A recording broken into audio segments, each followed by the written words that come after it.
Shalom, selamat berjumpa kembali saudara-saudara yang kekasihan Tuhan. Saya selalu berdoa, saya selalu percaya kita selalu dalam penyertaan perlindungan Tuhan. Hari ini kita berjumpa kembali di dalam 10 Minutes with God. Dan sebelum kita membaca merenungkan firman Tuhan, kita berdoa. Tuhan, terima kasih, bersyukur buat anugerah-Mu bagi kami semua. Dan hari ini kami akan membaca merenungkan firman-Mu. Tuhan berbicara kepada kami, Tuhan sampaikan isi hati bagi kami, kebenaran-Mu kami percayakan, menuntun kami, mengubahkan hidup kami. Urapi kami semua, urapi hamba-Mu dalam nama Tuhan Yesus. Haleluya. Amin. Nah saudaraku, mari kita membaca firman Tuhan di dalam Galatia pasal yang kelima ayat yang ke-17, ayat yang ke-16 sampai ayat yang ke-17. Topiknya di sana hidup menurut daging atau roh. Maksudku ialah hiduplah oleh roh, maka kamu tidak akan menuruti keinginan daging. Sebab keinginan daging berlawanan dengan keinginan roh, dan keinginan roh berlawanan dengan keinginan daging. Karena keduanya bertentangan, sehingga kamu setiap kali tidak melakukan apa yang kamu kehendaki. Saudaraku yang kasih Tuhan, dari bacaan kita tadi kita menemukan bahwa di dalam diri saudara ada dua hal yang perlu saudara ketahui, bahwa itu sangat mempengaruhi kehidupan saudara dan saya. Keinginan roh dan keinginan daging. Kedua keinginan ini akan terus berjuang, akan terus berperang untuk menguasai kehidupan saudara, mempengaruhi kehidupan saudara. Dan saudara yang kekasihan Tuhan, kita harus belajar mengerti, memahami bahwa keinginan roh dan keinginan daging itu sangat bertentangan. Dan saudara, keinginan daging itu akan membawa kita kepada kematian, kebinasaan. Tetapi keinginan roh itu akan membawa kita kepada kehidupan, kepada kehendak Tuhan. Dan saudara yang dikasihi Tuhan, sebagai anak-anak Tuhan, kita perlu belajar memahami kebenaran ini, sehingga kita tidak terjebak di dalam keinginan daging yang akan membawa kita kepada kebinasaan. Kita menjadi orang yang tidak berkenan di hadapan Tuhan. Dan saudaraku yang dikasihi Tuhan, kita membaca tadi bahwa kedua keinginan itu berlawanan. Dan itu juga yang menjadi pergumulan Paulus. Dan dia menjelaskan itu di dalam suratnya kepada jemaat di Roma. Dia menjumpai bahwa hidup di dalam Roh Kudus itu belum cukup untuk saudara hidup dipenuhi oleh Roh Kudus. Hidup berjalan, kita percaya bahwa sebagai anak-anak Tuhan, waktu kita percaya Roh Kudus menjadi meterai kehidupan saudara dan saya. Roh Kudus ada dalam kehidupan kita. Tapi itu tidak cukup saudara. Hidup di dalam Roh Kudus itu bukan jaminan bahwa saudara dipenuhi oleh Roh Kudus. Itu sebabnya di dalam Roma pasal 7 ayat 19 sampai 25, saudara akan menjumpai dan Paulus menjelaskan temuannya bahwa karya keselamatan yang dikerjakan oleh Yesus Kristus di dalam kita harus diresponi dengan hidup dipimpin dan mengizinkan Roh Kudus memimpin kehidupan saudara. Karena kalau tidak, daginglah yang akan menguasai kehidupan saudara, dan itu akan menuntun saudara kepada kematian. Daging tidak pernah akan membawa saudara pada kehidupan. Kedagingan justru akan membinasakan kehidupan saudara. Justru rohlah, kepenuhan rohlah yang akan menuntun saudara kepada kehendak Allah, kepada rencana Allah di dalam kehidupan saudara. Nah itu sebabnya saudara yang kasih Tuhan, hari ini saya mau mengajak kita untuk merenungkan kebenaran ini. Mengapa kita perlu dipenuhi oleh Roh Kudus? Itu yang menjadi pertanyaan kita bersama. Mengapa kita perlu? Mengapa Paulus memberikan penekanan supaya kita dipenuhi oleh Roh Kudus? Karena saudaraku yang kasih Tuhan, tanpa kepenuhan Roh, ada dua saja keinginan ini yang akan ada di dalam kehidupan saudara. Keinginan daging dan keinginan Roh Kudus. Kalau kita tidak dipimpin, dipenuhi oleh Roh Kudus, maka kedaginganlah yang akan memenuhi kehidupan saudara dan saya.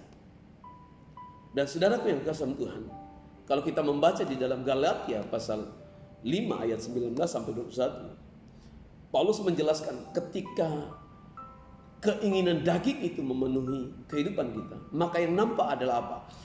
Di dalam Galatia pasal 5 ayat 19 sampai 21 dikatakan, perbuatan daging telah nyata, yaitu percabulan, kecemaran, hawa nafsu, penyembahan berhala, sihir, perseteruan, perselisihan, iri hati, amarah, kepentingan diri sendiri atau egois, percederaan, roh pemecah, kedengkian, kemabukan, pesta pora dan sebagainya. Dan Paulus di dalam surat Galatia itu memperingatkan terhadap semuanya itu kuperingatkan kamu, seperti yang telah kubuat dahulu, bahwa barang siapa, perhatikan baik-baik, bahwa barang siapa melakukan hal-hal yang demikian, barang siapa, siapapun yang melakukan hal-hal yang demikian, kata Paulus, ia tidak akan mendapat bagian dalam kerajaan Allah. Saudaraku yang dikasihi Tuhan, itu sebabnya penting kita memahami kebenaran ini, sehingga kita tidak terjebak dan kita tidak hidup di dalam keinginan daging yang akan membawa kita kepada kebinasaan, yang membuat kehidupan saudara dan saya itu tidak mendapat bagian dalam kerajaan Allah. Dan sebaliknya saudaraku, dipenuhi Roh Kudus akan memimpin kita kepada kehidupan dan damai sejahtera. Kalau saudara membaca di dalam Galatia, lanjutan daripada ayat tadi, lihat buah yang dihasilkan oleh Roh Kudus. Lihat apa yang Roh Kudus kerjakan di dalam kehidupan kita ketika kita dipenuhi, dipimpin oleh Roh Kudus.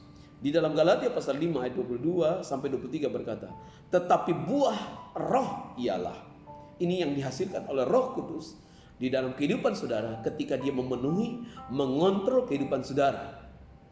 Dikatakan, tetapi buah roh ialah kasih, sukacita, damai sejahtera, kesabaran, kemurahan, kebaikan, kesetiaan, kelemah lembutan, penguasaan diri.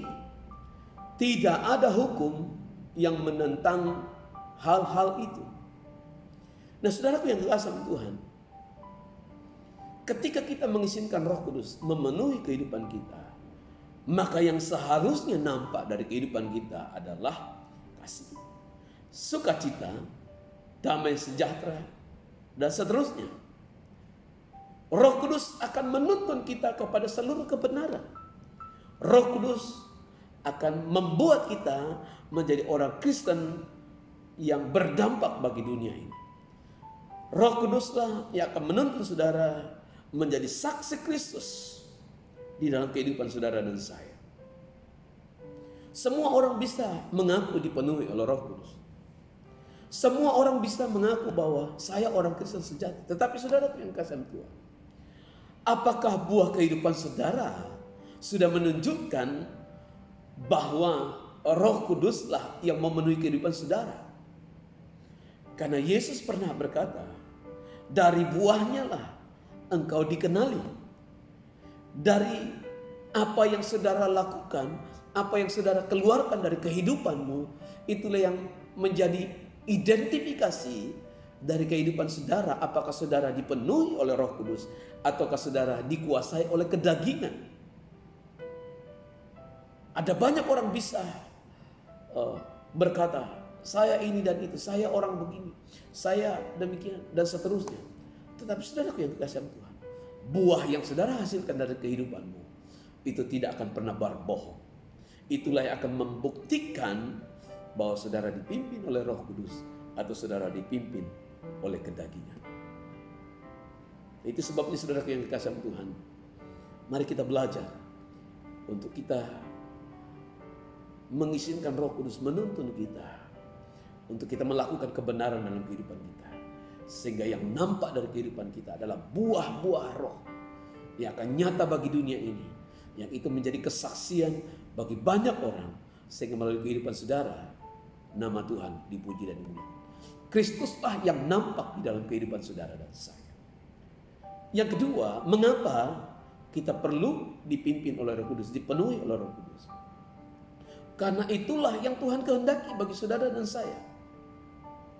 Kalau saudara membaca di dalam Kisah Rasul pasal 1 ayat 8, di sana menjelaskan Roh Kudus dicurahkan untuk memenuhi saudara, supaya saudara dapat menjadi saksi Tuhan,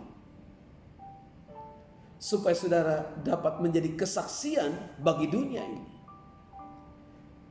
Saudara, tanpa kepenuhan Roh Kudus, tanpa kita mengizinkan Roh Kudus memimpin kehidupan saudara, maka saudara, mustahil saudara akan menjadi saksi bagi Tuhan. Boro-boro menjadi saksi saudara. Justru kehidupan saudara akan menjadi sandungan ketika kedagingan itu yang memenuhi kehidupan saudara. Saudara dipenuhi dengan kedagingan. Bagaimana saudara dapat menjadi saksi yang baik bagi dunia ini kalau kehidupan saudara tidak mencerminkan kehidupan yang benar di hadapan Tuhan? Bagaimana kita bisa menjadi saksi kalau justru kehidupan kita menjadi sandungan bagi banyak orang? Itu sebabnya saudara yang kekasih Tuhan, kita perlu mengizinkan Roh Kudus memenuhi saudara setiap hari. Kita membangun keintiman dengan Roh Kudus, sehingga Roh Kuduslah yang menguasai kehidupan saudara, sehingga kesaksian saudara akan nyata bagi dunia ini. Ada kuasa daripada kehidupan saudara. Apa yang saudara katakan itu menjadi satu kesaksian yang kuat karena saudara melakukan apa yang saudara katakan dalam kehidupan. Tuhan Yesus memberkati kita semua. Mari kita berdoa. Tuhan, terima kasih buat kebenaran. Biar kebenaran ini akan menyadarkan kami bahwa kami perlu dipimpin, dipenuhi oleh Roh Kudus. Sehingga yang nampak adalah buah-buah Roh Kudus, buah-buah kebenaran yang akan semakin nyata bagi dunia ini. Sehingga melalui kehidupan kami, nama Tuhan dipuji dan dimuliakan. Ampuni kami Tuhan kalau selama ini kami tidak menampakkan kehidupan kami sebagai orang Kristen yang sejati, yang berkenan di hadapan Tuhan. Karena kami hidup di dalam keinginan daging kami. Tapi biar hari ini kami menyadari Tuhan, bahwa keinginan daging akan membawa kami kepada kebinasaan. Tetapi keinginan roh akan membawa kami kepada kehendak dan rencana Tuhan. Kami akan mengalami Tuhan dalam kehidupan kami. Ketika kami mengizinkan Tuhan, Roh-Mu memenuhi kehidupan kami, menguasai kehidupan kami. Terima kasih Tuhan. Hamba berdoa buat seluruh jemaat-Mu hari ini. Tuhan terus menuntun kami, menyertai kami, memenuhi kami dengan kuasa-Mu. Tuntun kami di dalam Roh-Mu Tuhan, sehingga kehidupan kami mempermuliakan Tuhan. Terima kasih Tuhan. Apapun keadaan kami saat ini, hamba berdoa, biar Tuhan menjamah kami. Kami yang sakit Tuhan sembuhkan, kami yang lemah Tuhan berikan kekuatan, kami yang kehilangan pengharapan diberikan pengharapan yang baru di dalam Engkau. Terpuji nama-Mu Tuhan, kami mengucap syukur, kami berdoa hanya dalam nama Tuhan Yesus Kristus. Haleluya. Amin. Tuhan Yesus memberkati kita semua. Haleluya.